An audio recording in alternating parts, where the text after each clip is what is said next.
और अब दिखाते हैं आपको खबर आपके मतलब की।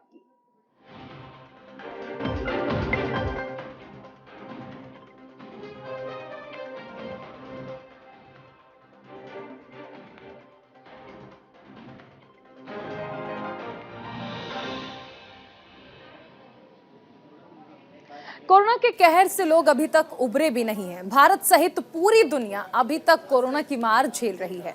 कोरोना ने शरीर के लगभग सभी हिस्से जैसे कि किडनी, ब्रेन, फेफड़े को अपनी चपेट में ले लिया है। हालांकि इस समय कोविड के मरीजों में खांसी, सर्दी और सांस की तकलीफ देखने को मिल रही है। तो क्या साधारण से दिखने वाली ये खांसी कहीं आपके लिए जानलेवा तो नहीं है? दिखाते हैं आपको इस रिपोर्ट में।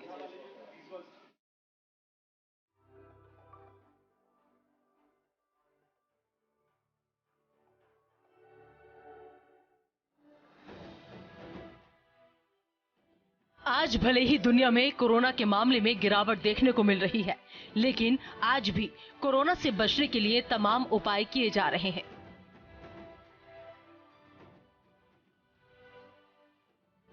वहीं दूसरी ओर अब कोरोना के बाद ज्यादातर लोगों में खांसी की समस्याएं सामने आ रही हैं, जो रह रहकर लोगों के फेफड़ों में मुश्किलें पैदा कर रही है और सांस लेने में दिक्कत दे रही है।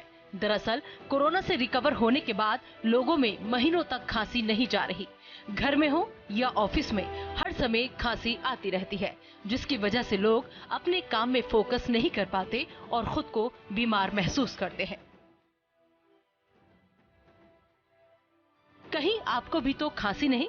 जरा सावधान रहें। दरअसल आपको बता दें कि खांसी होना किसी एक वेरिएंट में नहीं बल्कि कोरोना के लगभग सभी वेरिएंट में देखा गया है कि संक्रमण के दौरान और रिकवर होने के बाद भी खांसी पीछा नहीं छोड़ती है। जानकारों का कहना है कि कोरोना के लगभग सभी वेरिएंट में खांसी की परेशानी होती है। नाक और मुंह हमारे शरीर के एंट्री पॉइंट होते हैं, जिसके जरिए वायरस सबसे पहले गले में जाता है और इसे प्रभावित करता है।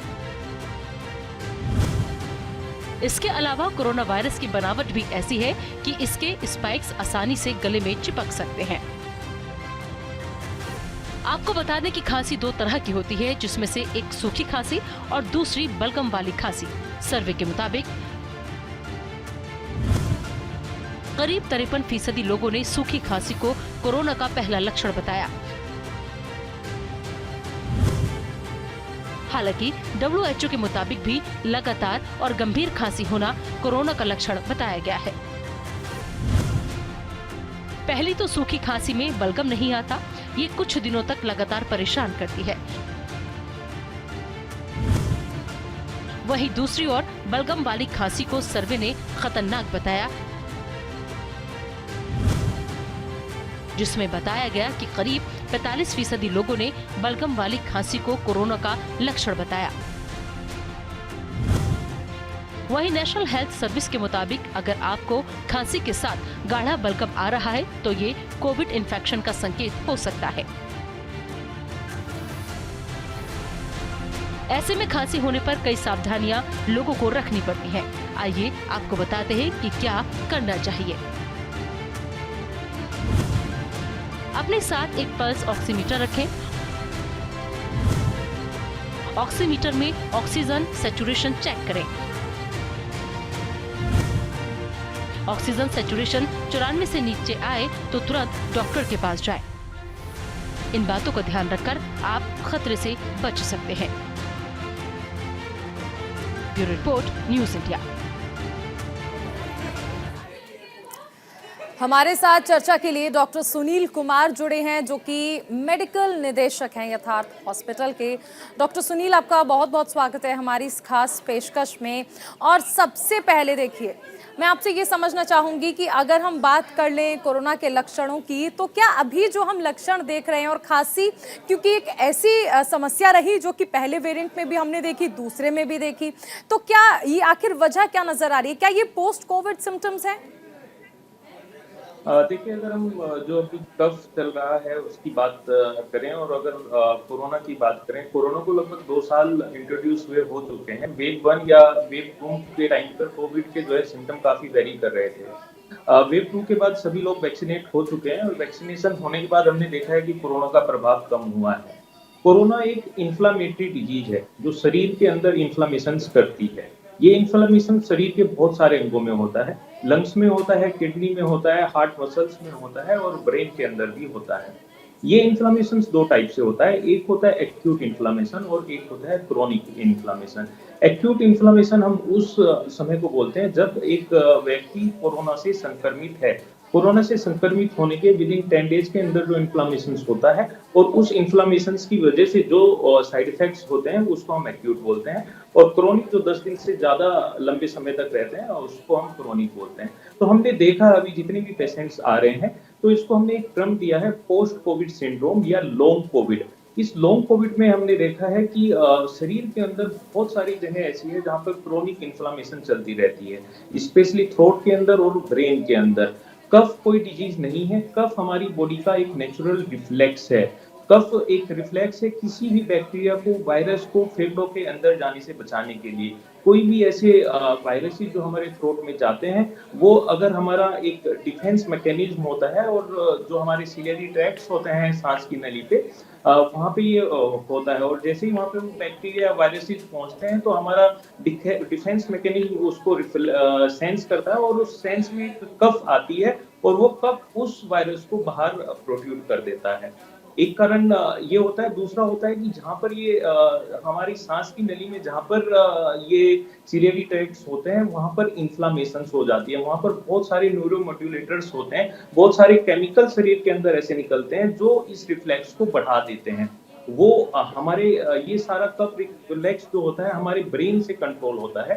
तो हमारे ब्रेन के अंदर भी, क्योंकि कोविड के लॉन्ग टर्म में जो जिन लोगों को पहले कोविड हुआ है उनके लॉन्ग टर्म में बहुत सारी ऐसी इन्फ्लेमेशन और ऐसे इन्फ्लेमेटरी न्यूरो इन्फ्लेमेटरी मार्कर्स और ऐसे केमिकल्स निकलते रहते हैं जो इस रिफ्लेक्स को बढ़ाते हैं। तो ये उस रिफ्लेक्स का नतीजा है अभी जो हम कब देख रहे हैं। बहुत ही ज्यादा पेशेंट्स हमारे पास अभी आ रहे हैं और सबसे मेन कॉमन सिम्टम यही होता है कि थ्रोट पेन और उसके बाद ड्राई कफ नाइट के समय में ज्यादा होती है, लेटने के बाद वो ज्यादा महसूस करते हैं, उसके बाद हल्का सा जो है सांस लेने में दिक्कत महसूस होती है और बाद में एक वोमिटिंग की बाउट्स भी आ जाती है। डॉक्टर सुनील, मैं ये समझना चाहूंगी आपसे कि देखिए, जब हमने बहुत सारे वेरिएंट्स की बात की है और आपने बताया कि किस तरह से स्टेप बाय स्टेप जब हम आगे बढ़े हैं, कोरोना का पहला वेरिएंट हो या फिर दूसरा वेरिएंट हो, हमने तमाम समस्याएं देखी। लेकिन वैक्सीनेशन के बाद आपने जिक्र किया कि केसेस कम होने लगे, लेकिन एक तरफ बहुत से लोगों में वहम था वैक्सीनेशन को लेकर, और उसके बाद जब हम इस तरह की तस्वीरें देख रहे हैं कि लोगों में समस्याएं आ रही हैं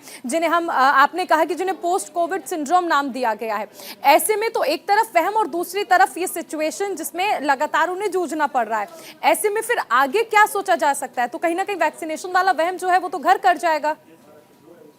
नहीं, देखिए, वैक्सीनेशन कोविड के लिए काफी इफेक्टिव रहा है, ये हम सभी लोगों ने देखा है।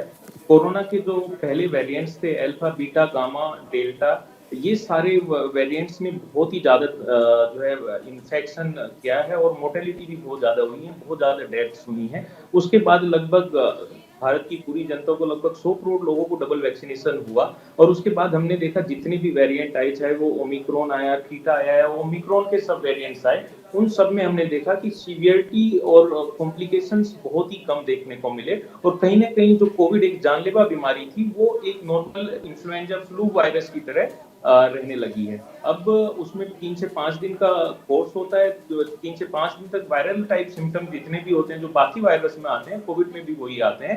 कोई कॉम्प्लिकेशंस अभी हमें देखने को नहीं मिल रहा है कि बहुत ही ज्यादा कोई कॉम्प्लिकेशन हो या लाइफ थ्रेटनिंग हो या कोविड की वजह से बहुत ज्यादा जानें अभी जा रही हो, वो हमें अभी देखने को नहीं मिल रहा है। तो ये कहीं ना कहीं वैक्सीनेशन के ही इफेक्ट्स हैं कि हमने कोविड पे जो है विजय प्राप्त की है और जो एक जानलेवा बीमारी थी वो कहीं ना कहीं एक फ्लू लाइक बीमारी में कन्वर्ट हो चुकी है। लेकिन हाँ, जो वैक्सीनेशन होती हैं उसके भी कहीं ना कहीं कुछ साइड इफेक्ट्स देखने को मिले हैं, बट उनका नंबर बहुत ही ज्यादा कम है। अगर हम कंपेयर करें 200 करोड़ की पॉपुलेशन को और साइड इफेक्ट अगर हमें उसमें देखने को मिले हैं वो 1% से भी कम लोगों में है। लेकिन जो ये हमने देखा, जो लोग वेव 2 के दौरान जब डेल्टा जो है लीथल था, डेल्टा का वेरिएंट काफी लीथल था, उस टाइम जिन लोगों को लेवल 3 या लेवल 2 का कोविड हुआ जिसमें लंग इन्वॉल्व हुए, तो कहीं ना कहीं उनके लंग्स कैपेसिटी काफी वीक हो गई है, उनकी इम्यूनिटी सप्रेस है। अगर उन लोगों को दोबारा से ये कोविड लाइक या फ्लू लाइक या रीनो वायरस के सिम्टम्स आते हैं, तो वो थोड़ा लंबे समय तक प्रोलॉन्ग करते हैं, और जो डॉक्टर इन्फेक्शंस सुनील, पहले देखिए 1 इस हफ्ते में बात ठीक में तो होते थे। कोई दो राय नहीं है कि जब पहले हमने कोविड के मामले देखे तो उस दौरान एक भय था कि जैसे कोविड हो गया तो वो ये समझने लगा था कि शायद अब उसकी जो मृत्यु है वो निश्चित है। एक डर जो था वो घर कर गया था, और आज अगर किसी को कोविड के बारे में पता चलता है तो वो इतना आश्वस्त रहते हैं कि ठीक है, एक बीमारी है जो हुई है लेकिन अब वो ठीक हो जाएगी। लेकिन अभी जिस तरह हम खांसी के ऊपर चर्चा कर रहे हैं, ऐसे में अगर हम प्रिकॉशनरी देखें तो क्या क्या आप हमें सजेस्ट करेंगे, क्या क्या प्रिकॉशंस अपनाए जा सकते हैं? देखिए, जो अभी खांसी के सिम्टम्स हैं वो काफ़ी पेशेंट्स में बढ़े हुए हैं, और इसका एक कोई फैक्टर नहीं है। जब भी ये वेदर चेंज होता है, सर्दी से गर्मी आती है, गर्मी से सर्दी आती है, उस टाइम पर हमारी बॉडी को अडॉप्ट करने में समय लगता है। तो हल्का भी ठंडा गर्म होने के बाद ये सिम्पटम यूजुअली प्रिसिपिटेट कर जाते हैं, और जितने भी वायरल डिजीजेज है, चाहे वो कोविड हो, स्वाइन फ्लू हो, रीनो वायरस हो, ये सारे भी इसी समय पे सबसे ज़्यादा पॉपुलेशन को अफेक्ट करते हैं। और जितनी भी वायरल डिजीज होती है वो सारी गले से स्टार्ट होती है, और उनका सबसे पहला जो सिम्पटम होता है वो कफ ही होता है। ये सिम्पटम्स यूजुअली पहले 7 दिन में सबसाइड हो जाते थे, लेकिन अभी हमें देखने को मिला है कि इन सिम्पटम को सबसाइड करने में लगभग 3 वीक्स लगते हैं। इसके लिए हमें बहुत सारे प्रिकॉशंस लेने चाहिए। सिर्फ दवाइयों से ये कंट्रोल नहीं होता, दवाइयों के साथ-साथ हमें कुछ प्रिकॉशंस भी रखने होते हैं। एक तो हमें ठंडा पानी नहीं लेना है, हल्का लुकवार्म वाटर लेना है। लुकवार्म वाटर इन्फ्लेमेशंस को कम करता है, इसलिए हम एडवाइस करते हैं कि लुकवार्म वाटर लें। वॉइस को रेस्ट दें, वो ज़्यादा ना बोलें, टेलीफ़ोन पे ज़्यादा ना बात करें। जैसे ही हम ज़्यादा बोलते हैं तो हमारा गला ड्राई होता है, और जैसे ही गला ड्राई होता है तो कफ रिफ्लेक्स बढ़ते हैं और खाँसी और ज़्यादा प्रोमिनेंट रहती है। Every sip of water half an hour में लेते रहें। अपने पास एक वाटर बॉटल रखें, हर आधे घंटे में 1 सिप ऑफ वाटर लेते रहें, जिससे कि आपका थ्रोट वेट हो और ये कफ रिफ्लेक्स आपके कम से कम हो। जब भी आपको खाँसी उठे, एकदम से खाँसना स्टार्ट ना करें, इसको वॉलंटरी सप्रेस करें। आप इसको परमानेंटली नहीं रोक सकते, बट 1 सेकंड, 2 सेकंड, 3 सेकंड जितना डिले कर सकते हैं वो डिले कर लें। अदरवाइज़ जब आप खाँसना स्टार्ट करते हैं तो खाँसी उठते चली जाती है, और ये एक विशियस साइकिल बन जाता है और कफ बाउंस होने लगते हैं। तो ये सारे प्रिकॉशंस हमें लेने चाहिए, और जो लोजेंजेस आती है स्टेप्स डॉक्टर सुनील, एक और सवाल आपसे जानना चाहेंगे कि देखिए खांसी एक आम बीमारी के तौर पर है, लेकिन ऐसे में ये कैसे डिफरेंशिएट किया जाए, ये कैसे फर्क जो है वो समझा जाए कि अभी जो खांसी है वो नॉर्मल है या फिर वो किसी सीरियस इशू के लिए एक फर्स्ट सिम्टम के तौर पर मानी जाए? देखिए, खाँसी में कई टाइप से कफ होता है। प्रोडक्टिव कफ होता है, ड्राई कफ होता है। खाँसी आपको नॉर्मल आ रही है या उसमें बलगम आ रहा है, जिसको हम स्प्यूटम बोलते हैं, और स्प्यूटम का कलर कैसा है? स्प्यूटम व्हाइट कलर है, येलो कलर है, किस कलर का आपको आ रहा है? जब भी आप खाँसते हैं, क्या उसमें बहुत ज़्यादा बलगम की मात्रा आ रही है या नहीं आ रही है? अगर उसमें स्प्यूटम प्रोडक्शन ज़्यादा है तो हम सोचते हैं कोई ना कोई सेकेंडरी बैक्टीरियल इन्फेक्शन भी वायरल इन्फेक्शन के साथ हुआ है, जिसमें एंटीबायोटिक वगैरह देने की आवश्यकता होती है, चेस्ट एक्सरे या फर्दर सीटी स्कैन की आवश्यकता होती है। लेकिन जो ड्राई कफ होती है वो यूजुअली एलर्जिक कफ होती है। वो वेरिएशन ऑफ टेम्परेचर, पोल्यूशन, और जो ये पोस्ट कोविड सिंड्रोम है वो, और बाकी rhino virus, swine flu virus, इन सब के कारण हो सकती है, और उसको सेटल डाउन करने में 3 वीक्स लगते हैं, जिसके बचाव मैंने अभी आपको बताए, वो सारे बचाव हमें करने पड़ते हैं। अलोंग विद अपने जनरल फिजिशियन से, जो नियर बाय फिजिशियन है, उससे कॉन्टैक्ट करें, प्रिकॉशंस रखें, सावधानी बरतें, यही इसका एकमात्र उपचार है। बिल्कुल, देखिए डॉक्टर सुनील, और एक इस पे कहा भी जा सकता है कि prevention is better than cure. बहुत शुक्रिया हमारे साथ जुड़ने के लिए और इस चर्चा में शामिल होने के लिए।